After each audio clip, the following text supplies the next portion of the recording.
You're listening to a Stand Up New York podcast.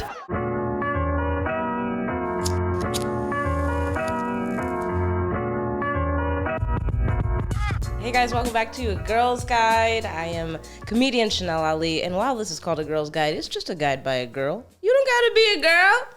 You can sit at the girls' table today. I'm offering tips and tools for you to handle all of the smoke in your life better. Let's get it ironed out.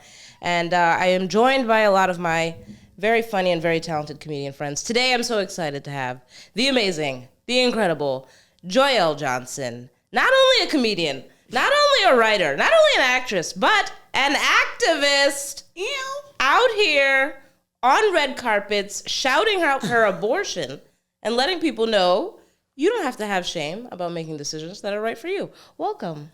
Thank you so much. I appreciate that. It's always weird when you have to sit there while somebody tells you how awesome Amazing you are. But I appreciate it. Thank you. Yeah, no, you're great. You're amazing. As are you. I'm so happy to know you. I'm happy to know you. And beyond everything we've been through, I'm so happy that we didn't get arrested.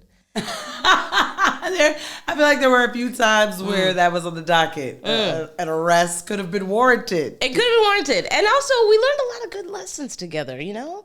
We did a festival that was in Boston. This is before weed was legal in Boston. Yeah. And for whatever reason, we decided we could promote and be a part of a festival called the 420 Fest. We just thought, nobody will know. They won't even suspect a thing. Yeah. I think it had just legalized, though. Really? Because it got raided.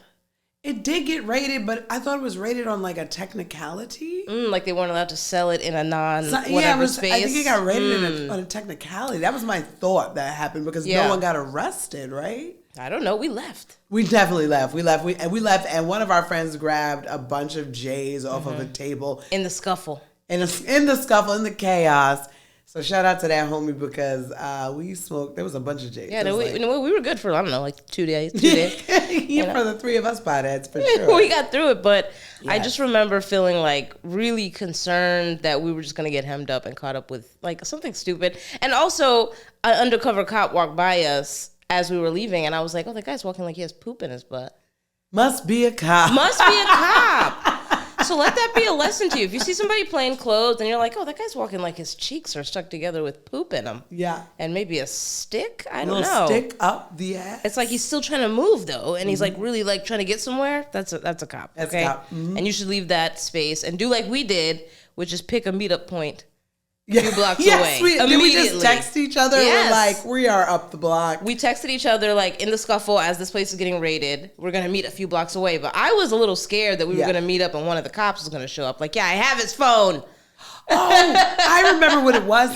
They didn't raid it because it was weed. They raided, remember that party that was happening in there at the same time? No. There were too many people in there. That's why they said they raided it. It was just too crowded? It was just too crowded. It wasn't even that many people in there. That party there was, and it was steam coming out of there. They was coming out of there. So they was doing something else crazier. Yes. Okay. I think crazier things were happening than weed. I mean, that makes honestly, me feel good. Because honestly, I was watching them spend a lot of money, a lot of taxpayer money to come up there and bring up a comedy show. Yeah. Yeah, no. It wasn't us.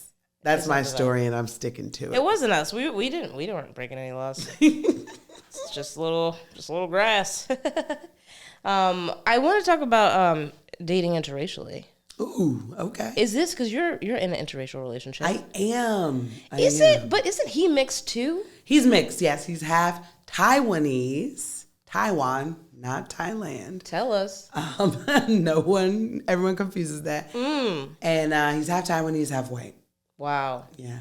So I wish there was another term for that even, because it's like more complicated than interracial dating now. Oh, it absolutely is. And I found out about like the biracial plight. Oh, yes. There's a biracial plight, y'all. They be having colorism of their own. Oh my God, so much. And on like both sides of their families and stuff.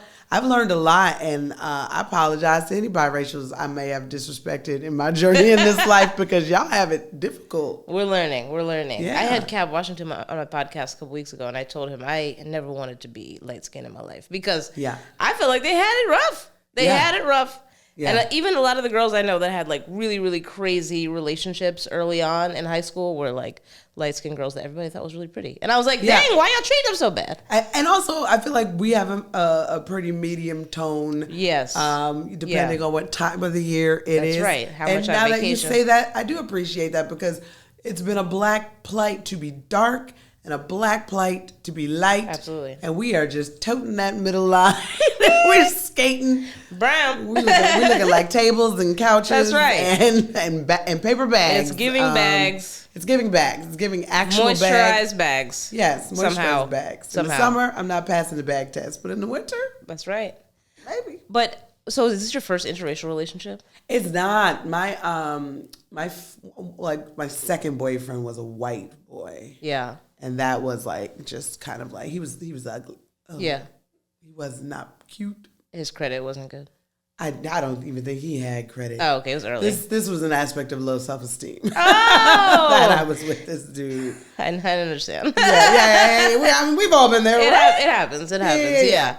But do you think that when you meet a guy who's not black, that you can tell whether or not they're down with black girls? I mean, you know, there's that meme going around of that white boy who had his hair cut, you know, like a Philly dude. That. So he comes into the barber shop looking like a crazy white boy who stormed January 6th. And then the after is like a cut looking like a dude from Philly or something. Oh, he got a fade. And so the meme says, there's this black girl at my job. And the barber's like, say less. And then you see the after. And if I saw that dude with, you know, a lineup you would and feel a moisturized beard and certain moisturized face, there are ways to know that white boys are into black women. Yeah. Because you're like, you look moist. You look like you put some butters and things on your skin. You must have dabbled. So I took you to a West African market, didn't Exactly. You sneaky. You have shea butter in your house. You got some containers full of oil, don't you? Yes, you do. They hard and you in know the what winter. to do with them. Okay. Okay. I honestly feel like I can really see it in their eyes. Whether they're interested or not? Not whether they're interested, whether they're open to it. Mm-hmm. Because I didn't know the difference until, in my opinion, until I met a white guy who was really trying to get at me. Yeah. And at first, we went on a whole date that I did not know was a date. What'd you think it was? I thought he was just like, yo, you're into jazz? I saw this jazz place. I thought you'd like it. I was like, hey, yeah, homie. Let's go. Let's go, my guy. Did you show up in like sweats and a t-shirt? No, I showed up better than I showed up for my own podcast. But I did. I put on a cute outfit, but this is just because we were going out. And I also remember like noticing that people were looking at us for sure. That we were at a all white establishment and it was me with a white guy. And I was like, oh man, it's a lot of attention. Yeah. You know, I don't really need this. I'm trying to steal in here. And everybody keeps looking. Everybody keeps looking over. I'm trying to put something in my purse, you know. I like these little containers. And I can't even take them because interracial dating. But I just remember when I realized it, I was like, oh, it did feel a little different because, and this is going to sound really fucked up, but it's really how I feel. I just felt like he talked to me like I was a person. Oh, novel idea. You know? Novel idea. You understand what I'm saying? Yeah. Like, prior to that, a lot of conversations I had with white men was very, like, surface. And it was almost like they don't even know where to place me, you know? Like, yes, you're a woman and I'm a man, so I guess I should be a gentleman, but you're a black woman and I'm a white man. Yeah. And so I just don't really totally, like, know how to, like, even be friendly with you. Yeah, because with white men and black men, at least they have the man stuff. Absolutely. And then obviously with white women and white men, they talk about, you know, gift cards, supremacy. And ruling the world. Equally. They spend an equal amount of time on those things. Yeah. And then also it's like, you know, wanting to know. I can tell when it's a fetish. I feel like I can look at certain I can tell that as well. When it's a fetish. And now I'm noticing with dating half Taiwanese man, I can tell when white boys have an Asian fetish because that one's huge too. Yeah, there's a lot of little, they call them hoppers, running around. Yeah. And now I'm noticing it much more now that I'm dating one. I have an uncle who had a really messy breakup when I was like 10. He had a really messy divorce. Like my aunt left, like as she was ironing. She left? Yeah. Or She was like ironing his clothes, and obviously they must have been having a discussion, and she was like, F this. Dipped. Like, iconic. It was iconic. I love that for her. It was iconic. I'd love to meet and her. The ironing board was up in the house for a long time. Yeah. And his house, like, started to crumble. Like, Of really. course. And so then he went to the Philippines and met a woman. Yeah. Brought her back and was like, this is my wife, blah, blah. And, enjoy yourself, uncle. I'm not passing no judgment. Passport, bro. But then very quickly, she was pregnant and had a baby. Uh-huh. And when this baby came out, this baby was not black. And I the love the baby. Filipinos are dark. I love the baby. You love the baby? That baby is not my cousin. Like, what's going on here? But it was so indicative of, like, how far he was willing to go to try to make up a new family instead of just taking some accountability, So I just felt like I was embarrassed. I was like, oh, my uncle's like scapegoating this woman's a lifelong dream of coming here and having a better life, probably with her child. And it's just a part of this ugly thing now. Oh, gosh, didn't make it okay. No, and then it she had didn't. a black child in America. It's complicated. Well, the child's going to be black to America. Oh, it's not going to be black to you. He's absolutely going to think he's black for sure. Okay. Yeah. And I think that's fine. Until he grows out the hair. Yeah. Do it wild We'll have to braid it up for sure. Nice. That's the only way we're gonna be able to do it. But has there been a learning curve with like dating interracially or having a boyfriend who's interracial and like trying to talk about being black? So my therapist had to tell me that he is getting his racial awakening now with me. I mean, sure. Of course. Just hardcore. Of course. And I'm we black. I don't know if you describe yourself this way, but I always describe myself as kind of militant. Oh yeah. Yes. And despite some of the blackest women I know are in interracial relationships. Yes. And I don't know, opposites attract, I guess. But the harder part is that he doesn't know pop culture because his Asian mother was like, study. No radio. No movies, no after school. Nothing. So he doesn't know anything about pop culture. So I'll literally be there like, yeah, my gosh, so Naomi Campbell. And he's like, who? And I'm like, shh, she can hear us. Gosh. She's going to throw something out. So you keep talking about her like that. You cannot disrespect Naomi the Campbell like this. So that's been my learning curve, even more so than just having the interracial relationship. It's having an knowledge of pop culture in general relationship.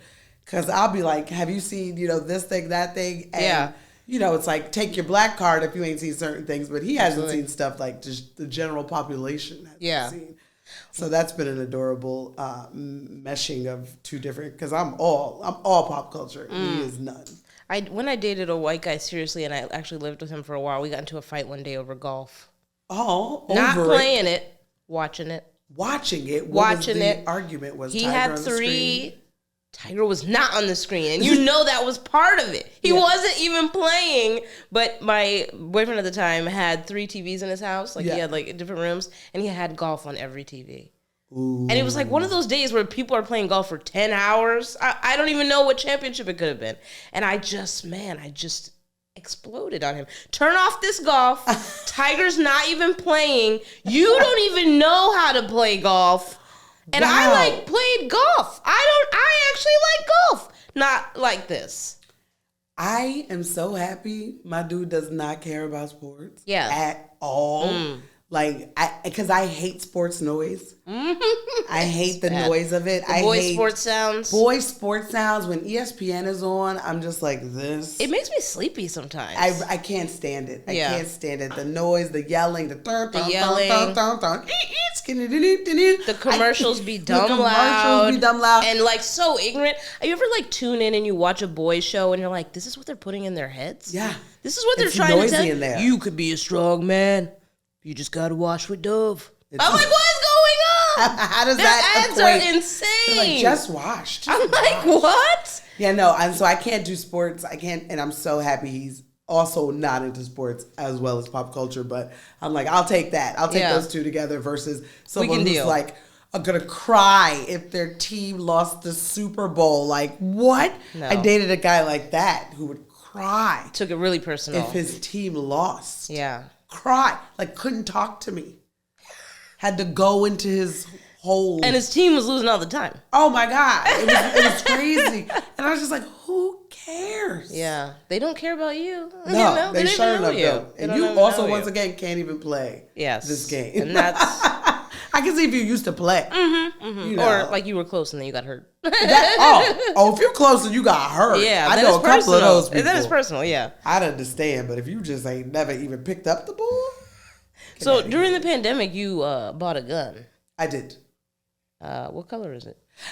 She black. She blackity black. Power black, to the black. people. Power to the Black as people. hell, yeah. Was that like a joint decision that you guys made, or was that something that you decided? He was very against it. How did I know? How did I know that in this interracial relationship during the pandemic, you said, "Look, it's time for us to get strapped. I got a place. Let's go." And he was like, "Joyelle, let's calm down, ma'am. Let's take a step we gotta back. shoot ourselves out of here. I don't know what's going on." I was scared. I was living in Georgia. Oh yeah, I was living in Georgia. Yeah, and in Atlanta is very insular. Atlanta is great. Yeah, black people everywhere, gay people everywhere. Everyone's great. Yeah, you go outside of it's called the perimeter. You go outside that perimeter. Trump flags. American flags, the size of people's houses. Guns. Oh, absolutely. They have multiple guns. One in the car, one in the barn. Guns, yeah. They got guns. I mean, one in the car, you're lucky. And that's why road rage in Atlanta is crazy because everyone has guns. So there's no point in even engaging in road rage. Like, why we're not going to talk that long. No, absolutely. And like people getting shot in parking lots. And was your boyfriend from Atlanta? No, you guys just moved there together because you wanted to have cheaper rent, but my family was down there. Okay, my mother. And also it was good. I wanted to be close to my mama. Especially during that time. Absolutely. During the wild, wild west. So you guys go down there, you get a place, you start looking around and you're like, you know what I need? Yes. A piece. A piece. Yeah. A piece. I want to learn how to use it. I want to know how to use it. I want to not be scared. Have you ever shot a gun before? No, but I've had the opportunity and I said, no, thank you. I'm going to read my Harry Potter book in the car. Yes, why does it sound like someone asked a child to go shoot a gun? Well, I was in high school, but I just, I was like, no, I just, it's not for me. It's terrifying. I don't like it. Yeah. I don't sweat. I shake. I have all of the physiological. Like guns. I don't like them either. But I like black people having protection. I love black people having protection. All black people. Go get yourself registered. Go get yourself a gun. I also, and I'm sure you feel this way too, but I also feel like... Legally, yes. Legally. Legally. But I also feel like, black people just... Okay, we hate the NRA, right? Or we hate a lot of these gun lobbyists. Yeah. And what we hate about them so much is the hypocrisy. Right. And I feel like the only way to really outline it is to show how uncomfortable people get when black people are armed. Oh, absolutely. Yes. Because while the NRA every day and lots of gun lobbyists will say every day it's for our protection and we need it and blah, blah, blah. When those numbers go up and black people start, just like you did in Atlanta, because you said when you went to the gun store, there was a lot of black people there that day. Black people and Asians. They were strapping up. We have good purses and we put it in there. Hello. And I just think that is really the defining factor, because then it's almost like we show them a mirror. Like, look, we could be a militia in the same way that it seems like y'all be a militia all the time. It's what the Black Panthers did in San Francisco, and they immediately passed laws when them Panthers came onto the Capitol stairs strapped. Yeah. They was like, oh no, we didn't mean y'all. Yeah. So we got to change the laws for everybody. And I truly believe if the majority of black people in America were registered with the FBI having guns, they'd be like, we need to change these laws. Yeah, we would be like, the access is too easy. No, we need to strengthen this. And also get rid of the assault rifles. We don't need those. Yeah, we don't need those. I don't, I just don't. I don't know what kind of game you could be hunting that you feel like it's necessary. Hogs, apparently. Pigs. Okay. Pigs are ruining like Texas, and they're stampeding, and there's all these dudes. Yes, I had a dude call into one of the radio stations I did. Shout out to Karen Hunter, and he was like, "Well, the gestation of a hog is like 6 weeks, and then these hogs come and they ruin all your crops." So we were like, "You out there mowing pigs down with an AK?" And he's like, "Sir, what you want me to do?" What? This actually a black man too. Oh, a black man was saying it. So I was like, I know them. The mothers think the same way. They must be like, oh, we're killing the pigs or whatever else they're killing. Yeah. Wow. The hog population. The hogs is to blame. It's the hogs for all the guns in the South. I was told about the hogs, so they need the AKs for the hogs. I don't subscribe to that. But you don't carry in New York, or do you carry in New York? No. It's not, legal in New York. Yeah, word. I actually was riding with a comedian the other day. I'm not going to say his name, but we were in his car, and all of a sudden he was like, "Oh, can you hold my gun real quick?" And I was like, "Yeah, I got you." And I just grabbed it with my shirt because I'm not born yesterday. Why did he need you to hold it? He was trying to move it from wherever he stored it to put it in a different bag. And here's the kicker. The reason he needed his hands free and he needed to hand me this gun. He was driving? No. Which would have been equally scary. The reason he needed his hands free and he had to hand me his gun is because he needed to get the bag and also a second gun that he needed to put in the bag. Oh, two guns. But the crazy part is that's every comedian in the South. That's every comedian in Atlanta. Oh, a lot of comedians in Philly are strapped. So many guns. So much so, one of my friends gets to the Atlanta airport and he's going through TSA because how sometimes we're running. And he said a black dude at the TSA goes, and I quote, "You ain't got that thing on you." And sure enough, he had that thing on him. So he was like, I missed that gig. I was playing a comedy club in Philly, and one of my good comedy girlfriends from Philly, she texted me like, "Hey, can you let me in the back door? I don't want to go through the front to go to security." And I'm like, that's kind of weird, but okay. Sure. So I let her in, and she's like, "Yeah, I didn't want to go through because I had my gun on me." And I was like, "Why you got your gun on you?" And she was like, "Because, what if somebody do something crazy?" And I was like, "It's just you and me in here." What if you do something crazy? I was like, "It's just you and me in here." And now I know that I'm the one without a gun. You are the one without a gun. You are the one without a gun. I understood. I was like, she's been living in Philly a lot longer than me and dealing with the streets of Philly every day that I don't really deal with anymore. Yeah. So to her, it was like, oh, I just always have it with me. I was also coming to your show. But I also always have it with me. Yeah. And that's the thing. Like, there's something, it just really does make you feel safer in a sense. Because in Atlanta, you could have one in your car and in the house, and you could take it back and forth from the car to the house. And driving with it does make, as a woman, I felt more secure going into this gas station in the middle of the night. I love it when you feel secure. Right. Because I don't want to have to do something like that, but I want to know how to do it if it go down. Yeah, absolutely. Down, And you've been driving for a while, so were you taking the train? You used to take the train in New York, though. Yeah. It's gotten much worse. I've heard. And I never used to be the type of person to complain about trains in New York City. I really was kind of like, if you live in a city, like, there are just parts of it that are dangerous. But the train has gotten, like, insane. There was a guy that was, like, stabbing just women's legs. Oh, no. Very specific stabbings were happening, and they just caught him. Oh. But I was just like, dang. As soon as I read that, I was like, oh, my God, my legs are gorgeous. What am I going to do? My legs are in. I can't deserve any stabs. He will see me coming on my life. I'm mostly legs. Dude, I met a comedian who got hit by a train. What? Yeah. They throwing trains at people? Yeah, they are throwing trains at people. They be throwing trains at people. Listen, first of all, I'm bougie. Yeah. But second of all, I don't feel safe down there anymore. Shout out to all my soldiers out here every single day in these New York subway streets. I'm not even out there every day. I be Ubering. I switch back and forth. And some days I just be like, I can't today with this. I get so mad when people make me come into the city in the middle of the day. Yeah, I bet. Luckily, you can park up here because you can. There's good parking up here. Yeah, that's the only reason I said okay. Because if this was in Times Square, was there ever a time you remember on the train somebody messing with you or you having to like boss up on people? Well, no. People don't tend to mess with me, and I'm not saying I don't look tough. I don't know that I look tough. I'm just a big bitch.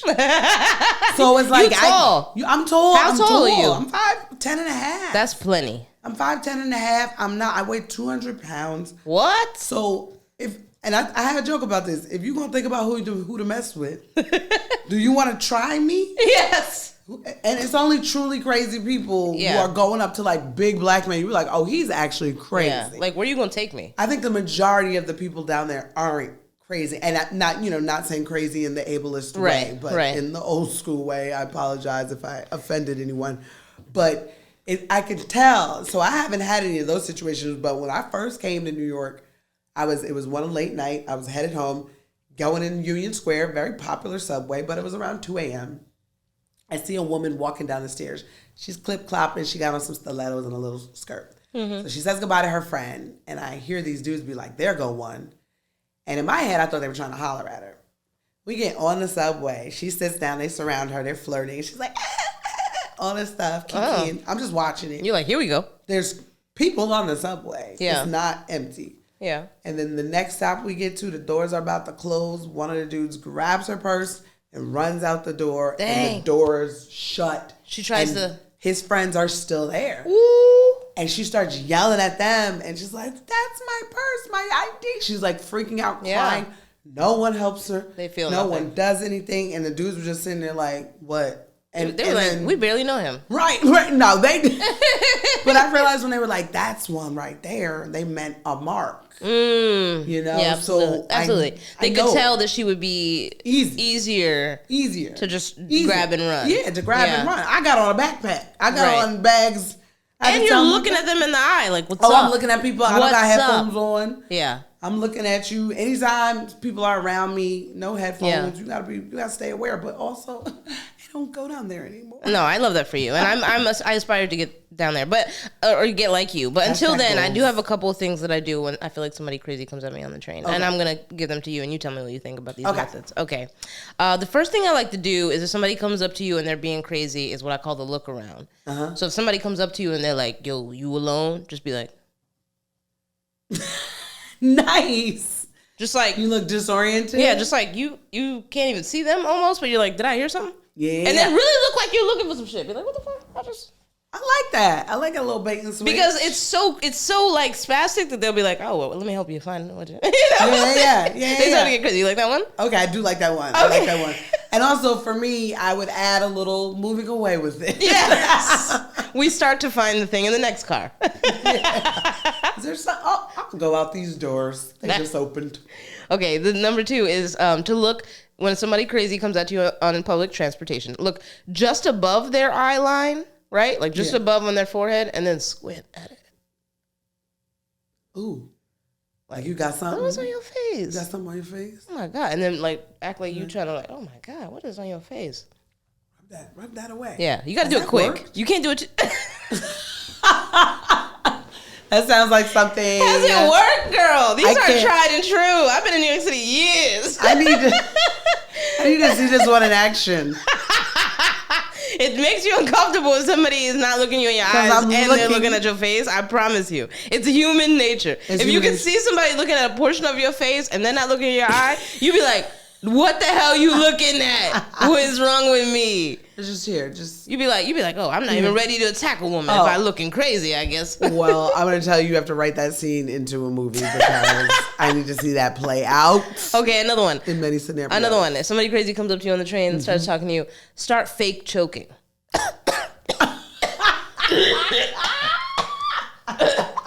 Just go crazy with it. I'd have a fake asthma attack. That's right. Pull out your pump, start shaking it, pretend it's empty. You're dying now. Now they want to rob you, they're going to have a murder. Oh, I like that one. Do something else that's more dramatic so that they'd have to go get you help. I'm dying already. Help me. You trying to talk about your money problems. I can't breathe over here. Oh, you're talking about just like beggars? Anybody who's saying anything crazy to you. I mean, they're going to say a lot of things, you know. Number 4, tell them all your problems. So somebody comes up to me. Oh, what? Oh, you were going to say? Yeah. If somebody comes up to me and they're like, you know what I've been through? And I'm like, hell yes. You know what yes, I do. And I also been through it. And I was just telling them before you got here that I'm sick and tired of it. Match their energy. Life. I've been squatting heavy, drinking water for what? It's crazy. My dad don't even text me back sometimes. It's crazy to me. Not sometimes. Sometimes we have a great relationship. But other times, I like that one. I like the thought of matching their energy. Whatever they're bringing into the table, try to, get aggressive with it too. Yes. You right? Where's the money at? I need money too. That's I got right. bills. Yeah. Yes. That's right. We are on a spaceship. And it's bright in here. It is. You need glasses? I got sunglasses. When somebody gives you something crazy, let's double it. Yeah. Let's Double see down. how crazy we can be. Let's be crazy. You're not gonna scare me with your crazy. I'm gonna make you look and see what you really look like. This is you right now. You see how I'm shouting, how crazy? You see how uncomfortable it is? For everybody. And then, of course, the last thing you do, and this is like, if nothing else has worked, you got to flex on them. Obviously, if you have a gun, that helps. But flexing on them, letting them know, like, yo, I don't. Actual arm flex. Yes, flex on them. I like this. that. We got to bring this back. The flexing. We just got to bring it back. We just got to. What about if you just like show a titty and then run away? You'd be surprised on the train how that doesn't scare people. Depending on how scary your titties are. I've seen some scary titties in my life. Yeah, no, I have too. Honestly, in Times Square. I did a comedy show once in Times Square, which is a really hard place to do comedy because it's very loud. Mm-hmm. And even though we had a microphone and like seated guests, it was like, we're outside. You were outside in Times Square, like in the... It was like Did you get paid for that? Yeah, that was like part of Caroline's. It was a big thing. It was a big show.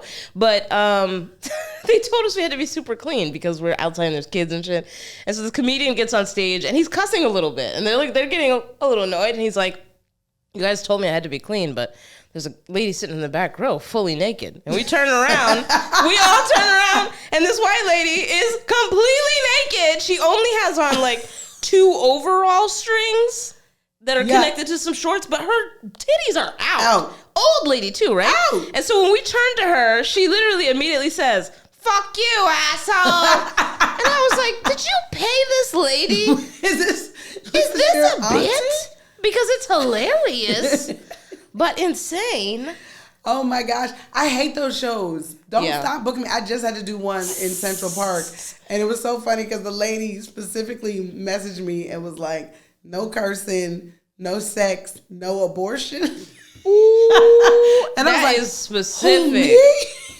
You were like, who have you been talking to? Who told you what? I would never joke about such never. It's very serious. Talk about the abortion word. And I'm just like, who cares? Mm-hmm. People are coming. We're in New York. And also, why are you hiring comedians and not trusting them to like comedy? To just be funny. To comedy. But also go to a church and get you a church comic. Yeah, there's lots of them. For outside. Yeah, they'll be hype. There's plenty out. They was upstairs. I seen them. Do you think that you've had to like educate more people on being pro-choice? Oh, yeah, for sure. Yeah. Do you feel like you've... Boys. Yeah, dumb boys mostly. Dumb boys. I would love it if we could figure out maybe a way to get, I don't know, an app or something that just exposes all the men who paid for abortions.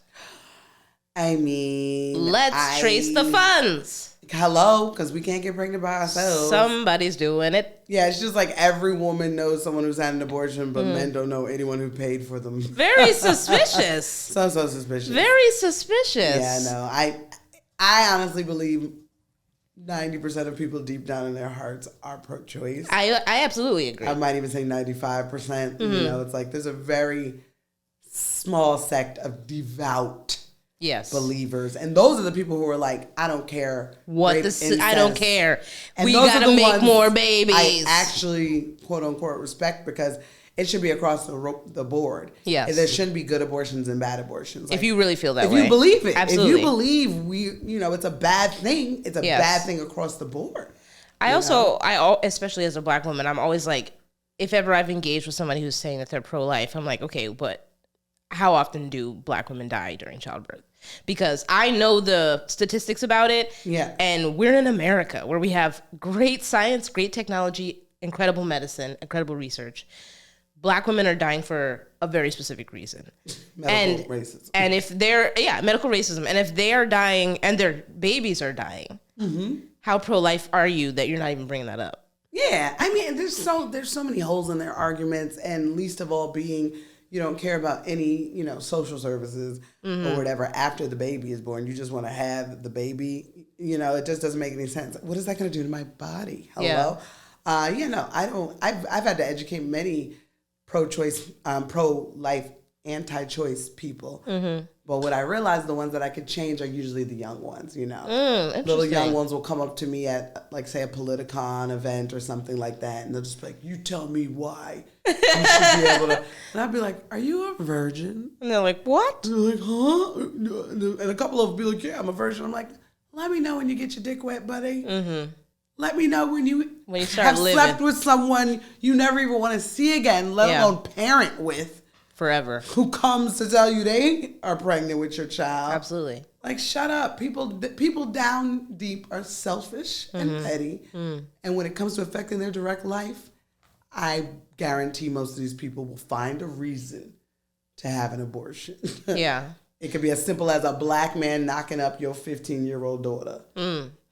I don't know if you know this about me, but it's important to me that I want to adopt one day. Oh. Yeah, maybe not too many, but at least I'll try it. You know, see what's up. See what's up.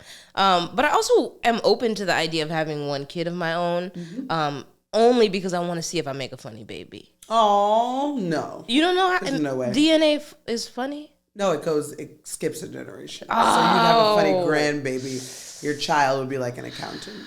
Not to say accountants aren't funny. I mean, a funny grandbaby, a funny grandmother. We have a sitcom, but there you go. Yeah. If you're willing to invest that time. That's hard. Yeah. And that is a crapshoot. Yeah. And I also wondered if two funny people would cancel out. Like, if I make a baby with a funny guy, absolutely. Would we make an unfunny embryo? Yeah. Fertilized? I think so. It's like when two ugly people have a gorgeous kid, you're like, oh, it canceled each other out. We might have to do research on this. And the research will be with your uterus? No, just, other funny people and the babies they've had. I mean, I teach a comedy class, and I always study. I teach a comedy class, and I teach them to study bombs. Yeah. Oh, hell yeah. And one of my favorite bombs to study is Mason Pryor bombing at the Apollo. I don't know if you ever saw it. Whoa, Mason Pryor is one of the Pryors? Richard Pryor's son, yes. That's terrifying. Yeah, even more terrifying is, like, back in the day, he used to follow me on Instagram and sometimes hit me up, and I was like, what's going on? Listen, but here's the thing. What is going on? If my last name's Pryor, I'm not doing stand-up. I'll do anything else. I don't know if I could say I would be able to resist the urge to do stand-up, but I would resist the urge to do it at the Apollo. If I'm LeBron James Jr., I'm going to be sports medicine or like something sports adjacent. I can't follow in the footsteps of one of the greatest. And shout out, I hear Baby LeBron's doing great, right? Baby LeBron. I think. I don't know anything about sports. I don't know. But I know that I wouldn't want that pressure. Yeah. I was happy no one in my family has ever done stand-up, so I have no one to compare it to. There's a pivotal moment in the bomb where they start to boo. Oh. And he says, oh, show some respect now. I am Richard Pryor's son. He doesn't finish the sentence, but he says it. He says it. Hey, show some respect now. For my dad's balls. We do not respect your dad's balls. We never have. We don't know what he told you and who sent you here. And then even worse, I think Steve Harvey was the host. And so they boo him off the stage. And then, in the extended version, Steve Harvey comes back on stage. And he says, y'all got to let this boy try, okay? Like, let him go out there and do his thing. Y'all got to hear him out. That's even worse. Way worse. That's even worse. So then he comes out and he does like, okay, because obviously they've been subdued. They're in submission now. But it's just a classic story of like a little bit of nepotism and a little bit of overconfidence. And also how quickly the entertainment world would love to set up some cameras to watch you fail. They would love to say, people look. in general love to watch people fail. Yeah. That's why Apollo was so successful. They was ready to be like, let's boo the comedian who gets 3 words out of their mouth. Yeah. I would never. Apollo was the scariest thing in the world. It's still scary, yeah. Yeah, and I don't even think they boo anymore. No, I don't think they allow them to, entertainment space at this point. But watching Apollo when I was a kid, I would absolutely never set myself up for that. But I also wouldn't, my father was a doctor, my mother was a nurse, and I was like, art. I'm impressed that you even thought that way. Oh, I thought I was going to be a doctor, but then when I changed my mind, my mother was like, I don't think you would have made a good doctor. I'm like, you know what? You're correct. Because I came from 2 medical professionals. So once again, it's going to skip a generation. Yeah, so maybe my kid would be a doctor, but I also don't want to find out. Too many variables. We'll never know. We will never know. But the most uncomfortable bomb for me is the Doug Williams one on the Thank you so much for bringing that up. We were just talking about that. That makes me so with Jamie sad. Foxx. Oh God, yes. That made me so. That's still to this a day pivotal moment in Black comedy, if I may. Yes, if you haven't seen it, go to YouTube right now. I don't even know what to search. I Am Your Conscience? I don't know what to search. I think it's the Emmett Smith roast. I think it was the Emmett Smith roast. So the clip in this roast of a comedian being made fun of by Jamie Foxx has become so iconic that the roast itself, I can't remember any other part of it. No, I don't think any of the other parts ever been televised, really? Yeah. I don't even know. Maybe it came on once. Yeah. And they took that clip and ran with it. And when I tell you, that is the reason I will never do a roast or roast battle or anything like that, because I say stand-up's hard enough. Yeah. Stand-up is hard enough. And when you let yourself open to something like that, no competition, no nothing for me. I can't. That clip makes me so uncomfortable. I feel so bad for him. It's really uncomfortable. Yeah, but he's had a pretty good career. I think he's doing. I've heard he's been all right. Yeah. I mean, I'm not gonna go see him, but I've heard he's doing all right. I hope he's doing all right. It's classic, and also Jamie Foxx has such good musicality to his voice that if he's making fun of you, I just told another joke that didn't land. It's just too buttery and soft of a harsh criticism. It's too many good things. It's too good. It's too good if you're feeling bad about yourself and in comedy. In comedy, if you take a bomb in comedy, just go watch some bombs that have been televised. I even know a comedian who bombed back in the day, and like some guy put the tape up online with the moniker like, "This is the worst comedian," whatever. Yes. And then he had to sue the guy to like get it taken down or get the label removed. Even did he sue? Mm-hmm. Yeah, and was successful. Yeah. Oh, that's our boy. He did that? I don't know if he's our boy, but okay. It's happy. A guy. It's a person we know. Okay, I'm happy for that because I need to know that I could do that. What? She's like, I'm anticipating. This is why you never know how you're going to catch your crazy bomb. And luckily, all my crazy bombs have not been televised. Yes. One time I did a set. Thankfully. I did a set on Manhattan Network Television, and they didn't promote the comedy show. Like, we're doing a live comedy show. We need a live audience. There's 2 people there in a television studio. And one of my friends who doesn't really do comedy anymore, but she used to stutter. Mm-hmm. And she was still a funny comedian. She had like lots of funny bits about it. And she started hardcore on this day. Like so much so that she left the stage and just, the host came on and like covered for her. And so she's all distraught afterwards. She's like, oh my God, I can't believe that happened. I'm mortified. I just bombed on TV. I stuttered. I got stuck. And I was like, girl, nobody saw that. Nobody will see it. And that is beautiful that you could bomb like that and no one will know. Absolutely. So let's be thankful that it happened today. Let's be thankful. Yeah, and she quit comedy after that. She's she's a good writer. A good bomb. She's a great writer. She just doesn't. She's not interested in dealing with this anymore.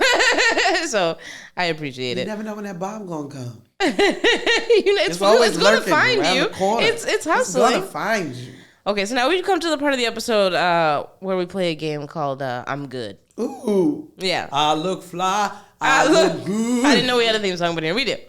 That's for next episode. We know. So basically, it's just I'm going to pretend, and then you're going to pretend that we're trying to give each other a final drink or a final drug at a party. I'm trying to get you to take something. Okay. And we're going to creatively say reasons why we can't. Okay, so you're going to start. All you have to do is make a concoction and try to give it to me, and I'm going to say no. What is that? This is sweet. Oh, I shouldn't. I'm about to take the train, and I want to make sure I'm in my right sense of mind. No, I want to take the train sober, just in case a crazy person says something to me, and I have to out crazy him. You can out crazy him how? I don't know. I might start giggling, not take it seriously. I might not commit to the bit. Okay, and if you don't commit to the bit, you might make him laugh too, and then y'all both giggling, and then the situation's neutralized. Come on. And let this be a lesson to you, and how some of your friends will make you do drugs. I won. She won the game. You won the game. Okay. It's your turn. Okay. I got this incredible margarita mix, and it's insane the way they make it, because they take like Kilimanjaro ice, like from a mountain. I'm good. And then they And then wait, you didn't let me finish making it. Oh, Kilimanjaro. And then they put like some acid in it, and then they let it stew like next to some bats. Yeah. You want some? It's spicy. Bats. I'm good. I don't need the bats. But I gotta drive to Philly right now. What? So. You cannot use Philly as a scapegoat. That is not fair. I gotta drive. Okay, we'll play one more round, and you need to have a good excuse for not doing this drink with me. Hello. Okay, that was the best excuse. You go first. Make something for me, and try to get me to take it. Okay. Okay. All right. This is the ice cube. This ice cube is an expensive ice cube because it's a big ice cube because it costs like $4. Oh. So I'm pouring in some horchata. Oh. And some rum. Whoa. And then a little whiskey.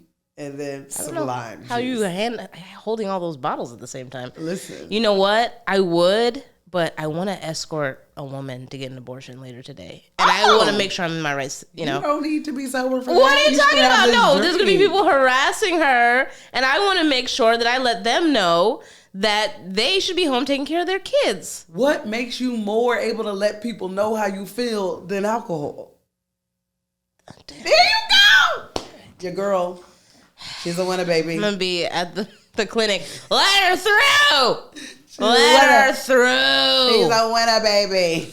Thank you so much for playing. I'm good with me. I think you're the only person that ever got me lit during this game. So that's how proud of you are. Like, there you go. Thank you so much for joining me on A Girl's Guide. Can you tell people where to follow you and where to find you? Yes, I'm Joyelle Nicole on the Instagrams, and it's looking like that's going to be the one that I'm actually going to try to do things with. Nice. And abandon all others. I feel you. Because for what? Why are we having those things, you know? Joyelle Nicole Johnson. Follow her. Yep. See her. She travels. She does jokes. Yes, and I have a special on Peacock called Lovejoy. It's still up there, I think, until they take it down, and then that probably just means I can re-record it somewhere else. Sell it again, baby. Sell it again, boo. Thank you guys for tuning in. See you soon.